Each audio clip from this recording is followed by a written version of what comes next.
Buena, Chilenials. Hace unas semanas me fui a Pucón, donde tuve la suerte de conocer y de entrevistar a Andrés Reed, mejor conocido como el Doctor en Ocio. Andrés, hoy día profesor de la Católica de Villarrica, se fue hace 16 años de la capital. Una imperdible entrevista con alguien que, además de saber muchísimo, es una gran persona. Espero que disfruten tanto como yo disfruté haciendo esta entrevista. Y nos vemos en un ratito más.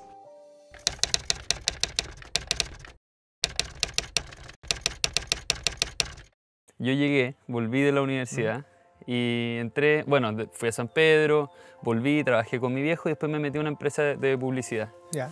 Yo dije, aquí voy a poder cambiar el mundo. Con lo que estudié dije, voy a poder llegar a Chile y vamos a cambiarle la mentalidad a la publicidad. Y rápidamente me empecé a meter en esta como vorágine, que era llegar a las 9. Para llegar a las 9 hay que salir de la casa 8:15, Claro. Llegar a las 9. Y salíamos a las 7:30, 8.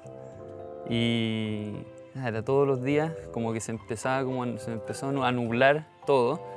Y no era tanto culpa de la empresa. No era como que decir es que la empresa no me entiende, es que mi jefe no me entiende. No era tanto eso, pero me empezó a pasar a mí que con las ganas que entré, con lo que salí de la universidad, esta motivación que había encontrado, se me empezó a nublar todo. Y era como que todo se transformaba en la semana, en un día, y era todo así como se me puso todo gris y empecé a perder la motivación. Y nada, me salgo de ahí y empiezo a encontrar eso, como que empiezo a mirar para atrás y me doy cuenta de que estaba en la pega y sacaba la vuelta todo el día. Sí. Veía que tenía pega hasta las 7, 8 y decía, ya voy a empezar más rato, pues si todavía tengo tiempo. Y cuando llegaba más rato, de ahí ya estaba cansado. Sí. Y después quería llegar a la casa y estaba tan cansado que prefería escaparme y decir, no, un Netflix ya. Sí. Claro. Entonces, no sé, o sea, yo en verdad cuando escuché lo de Paula, escuché lo que tú hacías, bueno, me puse a investigar más obviamente y me pareció fascinante que alguien estudie algo que tiene tan mala reputación como el ocio. Claro. Sí. Sí. De verdad que, bueno, es interesante lo que decís porque tiene que ver con muchas de las reflexiones que se hacen en torno a esta supuesta dicotomía ocio-trabajo, ¿no? Digo supuesta porque hace un rato desde las investigaciones se ha logrado establecer que en realidad el ocio tiene que ver con la percepción personal, ¿cachai? Entonces incluso a veces tus trabajos pueden ser ocio y a veces tus ocios pueden ser trabajosos, en el sentido que son sacrificados.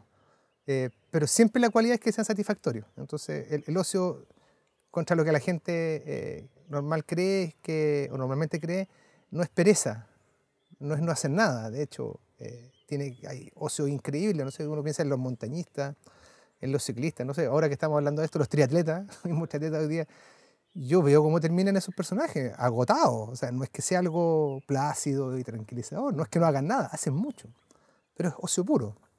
Entonces tiene que ver con cómo uno también percibe eso y cómo también el trabajo te mete en una condición, creo yo, esto no lo digo yo, lo dicen muchos autores, una condición que se asocia no a la libertad. Y no solo a la libertad de elegir, porque de pronto uno elige un trabajo, tiene la sensación de que elige un trabajo, pero es que en el trabajo no puedo ser libre, no puedo ejercer libertad.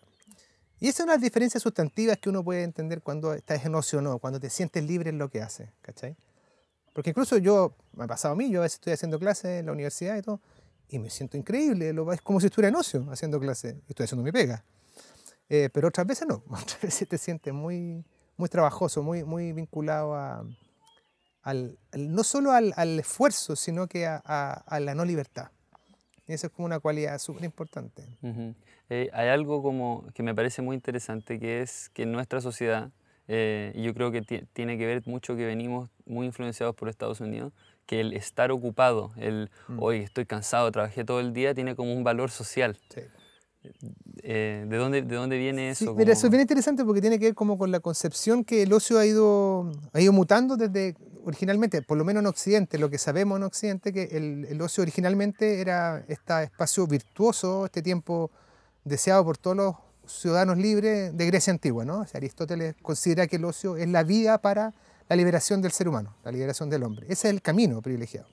El ocio contemplativo, pero también el ocio en la gimnasia, también el ocio de las artes, la poesía, la música.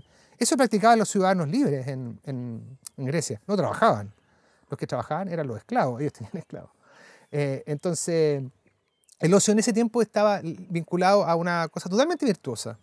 Luego esto fue derivando un poquito, cambiando cuando luego el Imperio Romano asimiló el ocio y hay que decir que esto es bien interesante, que el concepto para ocio en griego es skole, que es la raíz de la palabra escuela, porque el ocio era la manera de formar a los ciudadanos. Y es curioso hoy día, como hoy día la escuela es muy deformadora del concepto inicial de ocio, porque es mucho vinculada con cuestiones muy productivas. En lo otro eran cuestiones más bien de adquirir habilidades para disfrutar la vida y contemplarla. Pero la escuela hoy día está más centrada en lo otro. Pero es interesante esa conversación, como hoy día la escuela es más bien un negocio, que es la negación del ocio.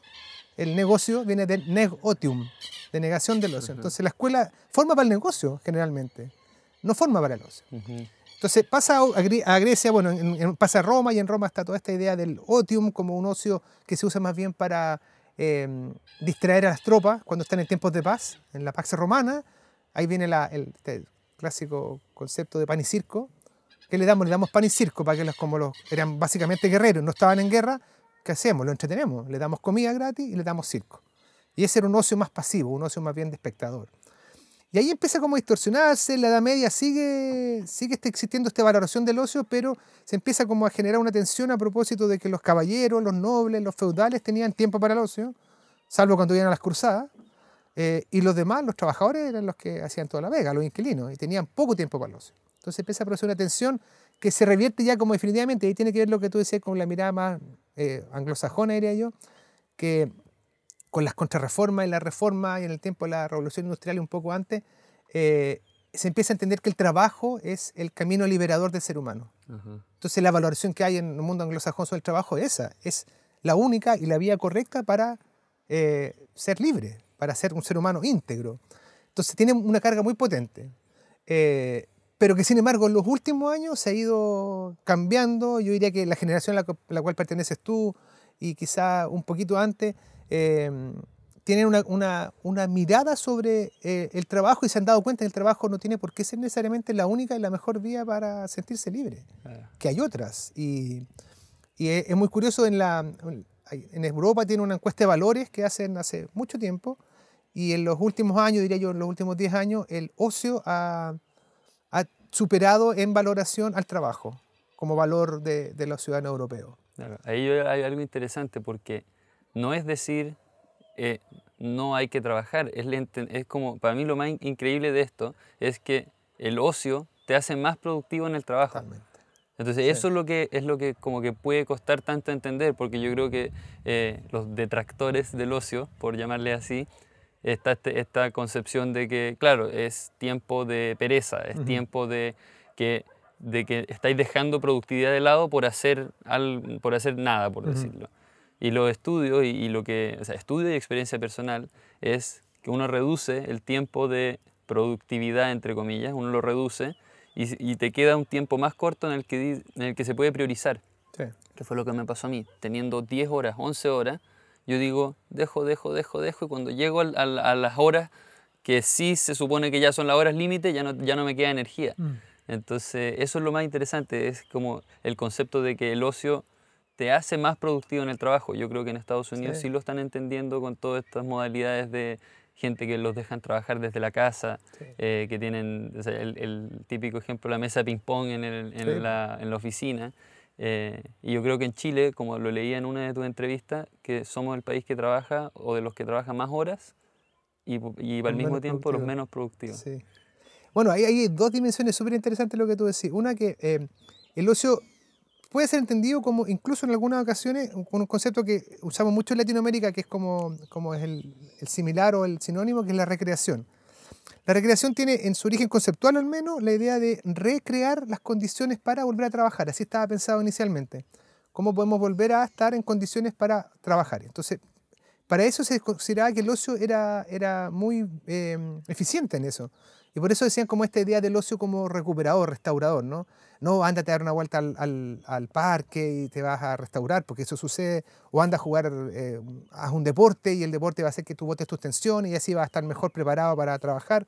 Y se empezó entonces a entender eso y a dejar más tiempo libre para que los trabajadores volvieran mejor dispuestos. Que tiene que ver con esta concepción también que hay mucho que es muy icónica, no sé si han visto alguna vez el Googleplex, el edificio de Google. Eso es un campo deportivo, un campo recreativo. Y tiene que ver con que la gente pueda ir distraerse para poder volver a recuperar las condiciones. Esa es una manera súper interesante, pero yo creo que sigue poniendo el acento en el trabajo. O sea, cómo el ocio me es utilitario para el trabajo.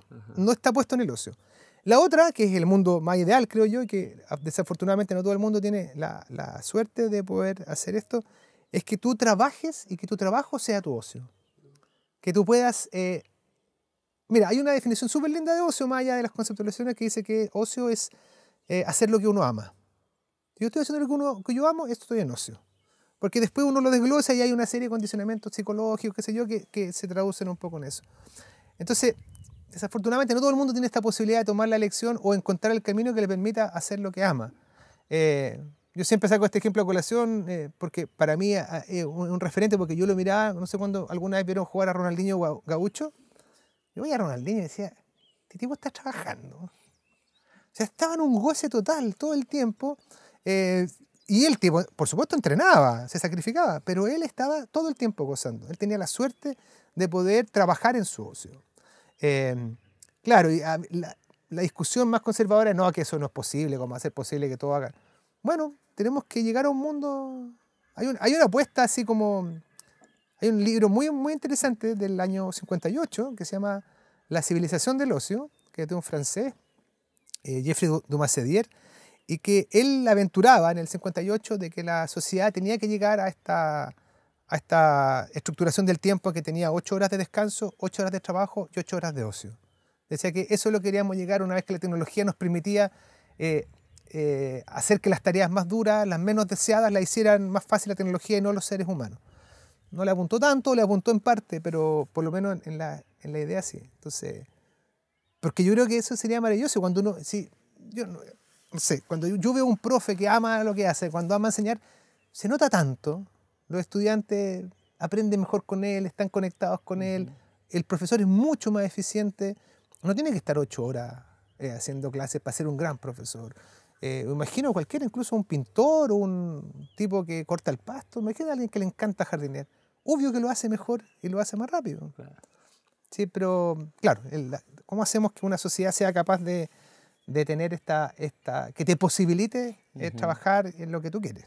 Sí. Ahí tocaste dos temas muy interesantes. El primero es el tema de la educación y en los niños, como, o sea, tú dices, si tú encuentras, el ocio es lo que yo amo, amar en lo que yo trabajo. Sí. Entonces, si es que en los colegios no hay estos espacios y se fomenta solo esta educación competitiva de llegar a estos puntajes, que es justo lo que va a salir en el episodio de este domingo, que es la visión del Premio Nacional de Educación de este año. Entonces, es difícil que ese niño tenga algún tiempo de ocio para descubrir algo como puede ser jardinear, como puede ser hacer videos en el computador, como puede ser ser árbitro de fútbol. Porque si es que encuentra eso, probablemente va a ser bueno, de los mejores, y por consiguiente probablemente le va a ir mejor, va a ser más feliz y al final va a estar haciendo lo que ama. Sí. Y por otra parte tocaste el tema de la tecnología, que a mí me parece muy interesante, que muchos pensadores en los 50, en los 60, veían este futuro donde la tecnología iba a poder automatizar mucho y nos iba a permitir tener tiempo para el ocio. Estamos hoy día en el presente y vemos algo que es muy raro, como la tecnología sí ha podido automatizar, pero es como que es tan nuevo que no sabemos usarlo. Estamos aquí, vemos un atardecer increíble, sacamos el celular, creemos que tenemos que guardarlo. Claro. Entonces todavía no sabemos cómo usarlo y de alguna manera nos está esclavizando. Estamos el viernes en la noche, saliste del trabajo y el jefe te manda un mail y o sea, cómo se ponen los límites, cómo al final la tecnología es como que nos está el hecho de no saber usarla, de que no haya esta educación de cómo saber usar la tecnología es como que nos está castigando. Sí, totalmente. Es que son reflexiones muy interesantes porque respecto a la educación hay una cuestión que a mí siempre me ha llamado la atención, que bueno, en Chile tenemos un problema y seguramente Abraham Mayenzo, ¿no es cierto? Seguramente él lo tiene mucho más claro que yo, pero tenemos un problema, yo considero desde el punto de vista del ocio dos problemas fundamentales. Uno, como la predominancia de las disciplinas tradicionales como eje de la formación, como matemática y lenguaje. Segundo plano, la ciencia, y de ahí con suerte historia y chao, lo demás no importa. Entonces es muy abrumador eso, porque en términos de importancia y de lo que la misma escuela te señala como el camino correcto, y que se está al menos 12 años diciéndote esto, que lo más importante es matemática y lenguaje, eso finalmente igual termina marcándote la visión del mundo. Sobre todo además en los sectores más vulnerables, donde las personas no tienen la posibilidad de tener un club deportivo, que te lleven a pasear, de viaje, no, o sea, su mundo de formación y de apertura es la escuela. Si la escuela te limita a eso, ya es una primera cuestión que yo creo que es muy triste y muy complicada, porque hay mucha gente que sigue postulando que esto es lo más importante. Y en segundo lugar, respecto a la educación, que me parece a mí que es igual o más grave aún, es que si tú te pones a pensar, los niños hoy día se están escolarizando, entrando a un sistema donde les dicen qué hacer, donde hay currículum, donde hay formaciones, desde los 10 meses más o menos, cuando entran a la sala cuna. Y ahí hay un sistema que está liderado por los educadores y las educadoras, en que le decimos lo que tienen que hacer los niños todo el tiempo, desde los 9 meses, 10 meses, hasta los 18 años. Con suerte les decimos ya que hay talleres extraprográmicos, elijan, porque no les decimos que hagan lo que quieran, les decimos puede ser fútbol, básquetbol, guitarra y flauta dulce, eligen. Y ese es el único espacio de elección, y en esos espacios de elección además no se ejerce libertad. El único espacio de ejercicio de libertad real que tienen los estudiantes son los recreos. Y eso termina pasando, a mi juicio, una cosa terrible, que no le permitimos a los niños y a los adolescentes saber qué hacer con su libertad. Entonces después es muy fácil verse seducidos por la tecnología, por las plataformas, por distintas condiciones. La misma drogadicción también, las drogas también te dan una respuesta fácil a la libertad. Entonces es súper complicado porque después le pedimos a los estudiantes, que a los niños, que ¿por qué no votan? ¿Por qué no participan políticamente? ¿Por qué no son activos? Obvio, si en 18 años no le hemos enseñado. Entonces después llegan a la universidad jóvenes que no tienen estas conductas, obvio que no la tienen, si no han podido ejercer libertad nunca. Entonces, y el ocio es un espacio de eso, de libertad. Entonces, si logramos hacer que las escuelas entiendan esto, en que sí, uno sueña con espacio de infraestructura libre, que los estudiantes exploren, decidan si suben al árbol, si toman una guitarra, decidan si... Claro, y en el mundo ideal ojalá tengáis gente, maestros que puedan enseñar, porque siempre es necesario un maestro. Bueno, vemos que el colegio nos lo dificulta, sobre todo en los lugares más vulnerables, o los mismos trabajos de 9 a 7, de 9 a 8. A nivel individual, ¿qué se hace en estos mundos difíciles? Hay que desconectarse, hay que decir cambio todo. ¿Qué se hace para ir encontrando estos espacios? Mira, es súper difícil, porque realmente yo creo que no hay una respuesta, porque cuando uno empieza a mirar, hay ejemplos de personas que tienen un ocio maravilloso y totalmente conectado, así como un ocio virtual tremendo, y son capaces de hacer proyectos preciosos, activos, conectados con el mundo, con la sociedad, con la gente. Pero hay otros casos que en realidad tú ves como en general, como yo a mi juicio las redes sociales te absorben y te lo impiden, o te dan esta ilusión de lo que también se suele llamar como las burbujas de ocio. Tú estás en el trabajo y de repente ya está mi chat abierto, no sé, me meto a Facebook un rato, a Instagram un ratito, así, voy, pum. Y eso son como burbujitas, así como, ya. Y ahí tengo satisfacción, tengo una sensación de libertad, ¿no? Me conecto con gente, con cosas que me gustan, pero después vuelvo al trabajo. Pero son burbujitas nomás, que eso no es suficiente. Yo creo que una clave, que por supuesto siempre es debatible, pero yo creo que uno tiene que, y los niños tienen que cultivar aficiones. De niños sobre todo ser capaces de explorar muchas formas, o sea, no quedarse con una sola. Los niños tienen que hacer música, tienen que pintar, tienen que bailar, tienen que hacer deporte, tienen que explorar muchas cosas para entender cuál es el ámbito que les gusta y ser más o menos hábiles, un poquito hábiles en cada una, para después decidir a dónde me dedico, que puede ser más de una, por supuesto. Pero lo que uno tiene que hacer, creo yo, y lo que yo trato de hacer, así, pero a mí no me resulta tanto, pero lo trato, es como tener un compromiso personal con tu afición. De decir, ya, yo voy a jugar fútbol 3 veces a la semana. Yo voy a juntarme con mi amigo a tomar una cerveza todos los jueves religiosamente. O voy a meterme a un club literario para poder leer y comentar las lecturas, qué sé yo. Eso hace que, en ese sentido, el compromiso social, interpersonal es muy importante. Yo diría que eso es una pequeña clave. Dije, ok, si yo lo hago solo, va a ser más difícil. Tú sacabas ahí ejemplo esta idea cuando uno llegaba a la pega cansado y tenía un plan y no pasa. Hay un concepto ahí que se llama energía de activación. Cuando la energía de activación es baja, no te permite poder hacer lo que tú quieres hacer. Entonces, claro, he trabajado todo el día, ya, me anoté en el gimnasio, pagué la matrícula, estoy convencido porque tengo que bajar de peso, tengo que tonificarme, no sé, viene el verano, lo que sea. Y ya, y el primer lunes estás hecho pelota. Te tocó irte en el metro, con suerte 45 minutos, normalmente 2 horas, con micro incluida. Y llego a la casa y no me da el cuero. O sea, no tengo energía de activación para poder tomar mi bolsito e irme al gimnasio. En cambio, si tengo ese compromiso con otros, con un amigo, es un poco distinto. Te fuerza un poquito la energía de activación. Si me están esperando, yo me anoté para jugar el lunes a la pelota, no puedo no ir. Claro. Entonces, en ese sentido, el compromiso social y los colectivos ayudan. Los colectivos de cualquier orden, de pintura, de lo que uno quiera, de danza, y que te esperan está muy bueno. Eso ayuda bastante. Yo diría que eso puede ser una pequeña clave, como construir aficiones, y estas aficiones, ojalá colectivamente. No quiere decir que la gente que hace cosas solo, venga, está muy bien, viene muy bien. Pero yo creo que en términos genéricos es más fácil sostener una afición y construir tu ocio cuando tienes estas dos condiciones. En un mundo donde la energía falta, donde las horas faltan, hay que buscarle manera, y una de esas maneras es el compromiso social. Sí, o lo otro que pasa, porque yo vivía en España y yo lo veía particularmente en Bilbao, pero esto me imagino que en los países del norte de Europa es más aún, que las condicionantes, las infraestructuras te facilitan la reducción de la energía de activación. Por ejemplo, yo vivía en un barrio en que yo tenía 2 centros deportivos a 4 cuadras cada uno. Cada uno con piscina, con implementación deportiva. Tenía una biblioteca infantil a 6 cuadras. Tenía una ciclovía a 1 cuadra. Entonces, claro, quería hacer algo y no me costaba esto de tener que destinar energía de activación para esto. Estaba resuelto. Claro, en nuestro país, no sé, si uno piensa en la gente que vive en la periferia, en Santiago en particular, que es más emblemático esto.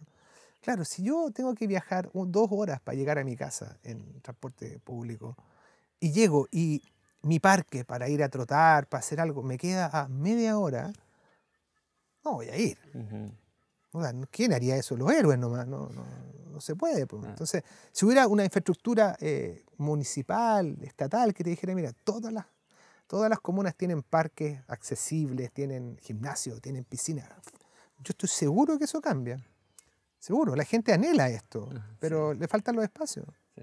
Como un montón de ejemplos de que cuando la infraestructura y las condicionantes sociales son favorables, la gente las asume. Cuestión de ver cuando, no sé, tú has visto en Santiago, bueno, por supuesto en cualquier otra capital del mundo, cuando cierran las calles los domingos, para que la gente ande en bicicleta, está lleno. Está lleno y la gente, listo, le da la oportunidad y la toma. Sí. Siempre me gusta hacer esta pregunta, como para ir cerrando. Me gusta, si tuviera, o sea, como última frase, a lo mejor digamos que esta es tu última oportunidad, no tan profundo, pero no, o sea, al fin, nunca se sabe, como un mensaje de tu experiencia. Tú te viniste hace, ¿cuánto? ¿14? 16 años. 16 años te viniste para acá. Con respecto a tu experiencia, y vas como más como un llamado a nivel individual, yo creo, porque depende del compromiso de uno. ¿Qué le dirías sobre todo a los más jóvenes, como que ven que está tan difícil, que por dónde se parte? Sí, a ver, está difícil, pero yo creo que de las cosas que uno puede ofrecer como ideas y como consejo, es que siempre, casi siempre diría yo, si uno dedica su energía, su fuerza, su creatividad a lo que cree y a lo que ama, al final del día le va a ir bien. Siempre le va a ir bien. Y que no hay que aferrarse tanto a esta ilusión de que hay convenciones sociales que te permiten, que te van a dar esta satisfacción. Yo siempre en clase pongo un ejemplo, que creo que el otro día tú me lo dijiste cuando hablamos por teléfono, donde hicimos el contacto. Si uno lo pusiera en una caricatura, la gente espera que uno vaya al colegio, que te vaya bien. Que te vaya a la universidad, te vaya bien. Que ojalá te consigas un buen trabajo. Ojalá te puedas casar. Tener 3 hijos, de preferencia rubio, como la caricatura. Tener un par de perros Golden Retriever, así de la película, y una casa en la playa. Y eso te garantiza la felicidad, supuestamente. Y eso sucede en 2 cosas. Una, que no es verdad, que al final del camino no te garantiza la felicidad, porque es muy evidente que no. Y por otro lado, que estuviste aplazando tu oportunidad de ser feliz hasta esa supuesta meta. Que además después entre medio se conjuga de un buen auto, de no sé qué. Y la verdad es que para ser feliz no hay que ponerse una meta que voy a ser feliz cuando me pase esto. Tengo que ser feliz todos los días. Y el ocio sí, yo creo que es un camino para la felicidad. A lo mejor son momentos del día, yo me imagino, como no todo el mundo puede trabajar en lo que ama, pero si protege, si cultiva aficiones, estoy seguro que va a ser feliz en esos momentos. Al menos voy a tener felicidad garantizada 3 veces a la semana. Muchísimas gracias. No, gracias a ti, ha sido muy interesante. Muy buena. Qué bueno. Y gracias por recibirnos también. No, sí. Qué entretenido. Se pasó. Qué entretenido. Increíble, ¿no? Bueno, la semana pasada les prometí una entrevista con Efraín Sauer, donde íbamos a hablar del matrimonio. Esa entrevista se viene el próximo domingo.